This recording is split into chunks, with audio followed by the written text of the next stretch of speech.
There are two major factors that affect and aid alveolar ventilation, in particular this first one. The lung recoil properties really help in expiration. And pleural pressure can also, pleural pressure can also aid alveolar ventilation. So let's look at these in more detail. The first one is lung recoil. Lung recoil is the tendency for the lungs to decrease in their size after they are stretched. This is due to elastic recoil, due to the elastic fibers that are found in the lungs, in the alveoli, and the thoracic walls. So when they are stretched in inspiration, they will recoil like a rubber band and help get the alveoli back to its original shape. The second thing is surface tension. So let's talk a little bit more about what that means. The alveoli are lined with fluid, and that sticks to the wall of the alveoli. Of course, it's a fluid that has water as its base, so water molecules in the fluid are also attracted to each other. Surface tension exists, like think about skipping a rock on the top of a lake or seeing a leaf float on the top of a puddle or something like that. Okay, surface tension exists because water molecules are attracted to each other, particularly at a gas-water interface. Okay, so because of the surface tension of water and water liking to be with other water molecules and attracted to other water molecules, when you expire, those water molecules inside the alveoli kind of force the alveoli to collapse even further. Now, we don't have high surface tension in the alveoli, and that's a good thing. If we had really high surface tension, the lungs would collapse continuously. So we make something called surfactant, okay? And again, if the fluid inside the alveoli was only water, the alveoli would collapse. But surfactant acts like a detergent with lipids, and that decreases what we say is the cohesiveness of water. Cohesiveness of water means that the water likes to be by other water molecules, okay? So it says surfactant is produced by type 2 alveolar cells. So let's look here. This is an alveolus. Here's another one, here's another one, here's another one, here's another one, right? So here's one alveolus. And you see different cell types. This light pink cell, okay, that is considered a type 1 alveolar cell. That's their simple squamous epithelium, okay? Then you see these dark blue or kind of purplish looking cells. Those are macrophages that will eat any invaders that will be inside the alveolus. And then you see these green cells. The green cells are the type 2 alveolar cells, much fewer in number than the type 1. But these are the ones that produce surfactant. It's almost like a soapy chemical that makes water, still water is very cohesive, but this lessens the chance that the water molecules will collapse the alveolus. Okay, so it helps keep it up, but because water does like water, it does aid in expiration. Okay, so that's the cells that produce surfactant. They're the type 2 alveolar cells. And infants that are born that are premature may suffer from IRDS, that stands for Infant Respiratory Distress Syndrome, because they don't produce enough surfactant. You'll notice here that we have capillaries all surrounding the alveoli. Okay. All right, so we said lung recoil, surface tension is really important. And then we said pleural pressure. Okay, pleural pressure is the pressure within the pleural cavity, and it exists from the fluid that's between the parietal pleura and the visceral pleura. Remember, the visceral pleura is actually going to touch the lung surface. The parietal pleura lines the thoracic cavity wall. Remember, this has to always be lower than intraalveolar pressure. That's the pressure inside the lungs, or else the lungs will collapse. In expansion of the lungs, this fluid, since it's almost like, if you can imagine, think about like a cover slip on a slide with a little water in between them, right? That cover slip is stuck to that slide because of that little bit of water. And so it's hard to pull off the cover slip, right? Imagine the cover slip and the slide being these two membranes, the parietal pleura and the visceral pleura, and water's between them or fluids between them, so they like to stick together.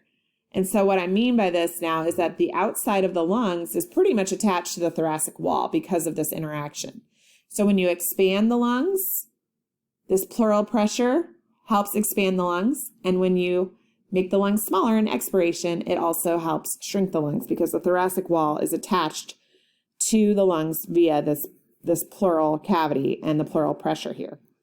Let's see what happens when the pleural pressure goes wrong, though, because sometimes pleural pressure can be higher than the intraalveolar pressure, and then the lungs collapse. Okay, so if the intrapleural pressure becomes equal to atmospheric pressure, like in this instance where there's a puncture wound to the lungs, see this dark or this kind of grayish region, that is the pleural cavity, okay, which is usually a lot less than the air, atmospheric air in the alveoli. Okay, if there's a puncture wound here, then the atmospheric pressure is equal to the pleural pressure, and look what happens to this. Air comes rushing in via that wound and will fill the pleural cavity, and that'll squeeze the lungs and close and collapse the lungs. Okay, the term for lung collapse is atelectasis. Okay. If you have air inside the pleural cavity, we call that pneumothorax. Here's another way pneumothorax can occur. Sometimes the visceral pleura can just... Okay, sorry about that. My dog started barking. So, I think we were over here and just had left off with that, so I'm sorry if I slightly repeat myself here. But pneumothorax can also spontaneously occur when the visceral pleura can actually just rupture spontaneously. And so air would be coming in from the lungs to the pleural cavity. In this case, atmospheric air comes into the pleural cavity. In this case, air from the lungs moves into the pleural cavity and increases the pressure there. Notice, though, that if one lung collapses, the other one can still stay open, and that is because each lung is in its own pleural cavity. All right, so an image from your textbook shows dynamics of pressure changes in a normal breathing cycle. Notice in inspiration, the pressure decreases in the thoracic cavity, okay, and then in expiration, pressure increases. Okay. We always get, if you see, intraalveolar pressure. We see that the pressure drops when the volume increases and then normalizes to atmospheric pressure here. And in expiration, when the volume of the thoracic cavity increases, pressure goes up and air moves out until it equalizes with atmospheric pressure. Okay. So here you're seeing changes in lung volume. In inspiration, the lung volume increases. In expiration, the lung volume decreases. There are other factors that affect ventilation, such as someone's gender, their age, their body size, and their physical fitness levels. Disease states can absolutely affect ventilation. Here is where I really want you to pay attention to. Okay? In emphysema, for instance, this is a condition where the lung alveoli fuse together. The elasticity of the lung kind of goes away, and the alveoli are not separated from one another. So this makes less surface area available for gas exchange. And that really makes it hard for individuals to exhale. We'll talk quite a bit about that in just a minute down here, but we'll talk about it in class as well. Okay. Then there's something called compliance. We talked about this for vascular compliance in the veins, right? It's the ability to stretch and expand. Okay.